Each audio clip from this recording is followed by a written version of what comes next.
کلا اینه. یه چیز خوب بهتون میگم، تو گوشیتون و تو لپتاپتون چیزی رو نگه دارید که فردا اگه پخش شد ناراحت نشید.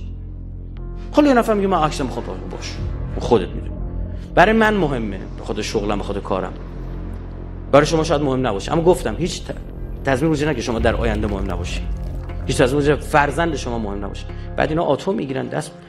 یه دختر خانمی که از مسئولین در یکی از استان‌های مرزی، اسم نمیتونم برم کجا، ایشون به تو فیسبوک بوده، گوش دوربین کامرای لپتاپش هک شده بود، ازش فیلم گرفته بودن توی حالت خیلی نامناسبی.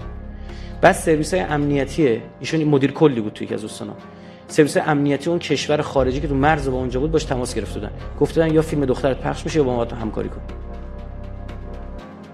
شوخی نیستا، این واقعیت.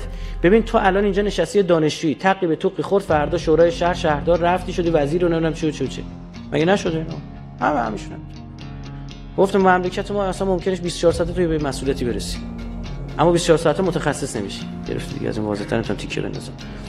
خب آره خورد به تعقیب توقی خورد، حالا مثلا یه دیدی شد چه میدونم داداشت رفت دختر کیکو گرفت، هم ژن سببی خوب شدی. بعد یهو رفت دستو گرفتم بردی به جای رسیدی. اونجا من به شما میگم ما هممون پرونده داریم. این رائفی پور اونجا پرونده داره. تمام آی پی که وصل شده رو میدونن، تمام مک آدرس‌ها رو دارن، با کدوم ویندوزا وصل شده، با کدوم خط تلفن‌ها وصل شده، دارن اونا رو. بعد من دارم آنالیز میشم رائفی پور به کدوم سایت‌ها بیشتر سر می‌زنه، رائفی پور سلیقه‌اش چیه، تو این سایت‌ها رفته چه نظراتی گذاشته. دقیقاً یک پرونده جامع امنیتی با حجم بسیار پایین از ما وجوده، چون همش اطلاعات متنیه. نهایتاً عکسی هم باشه. شما این همه سایت‌های مستهجن وجود داره که هاست رایگان در اختیار مردم قرار دادن. شما فکر کنید گیر و گور سایت هاستن؟ یه سوال از شما هاردو میگیری، پرش می‌کنی، خوب دقت کنید. پاک می‌کنی کامل. دوباره پرش می‌کنی. درست شد؟ اطلاعات دفعه قبل پر کرده پاک کرده هنوز هست. یا خدا این کجا میره؟ دید وقتی ویندوز نصب می‌کنید یه هارد درایور دارید چیز می‌کنید، پارتیشن بندی می‌کنید، یه میزان کمی رو نگه می‌داره.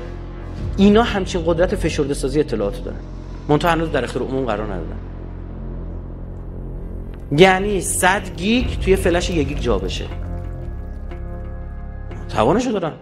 تکنولوژی مال خودشونه، تکنولوژی 0 و 1 اطلاعات.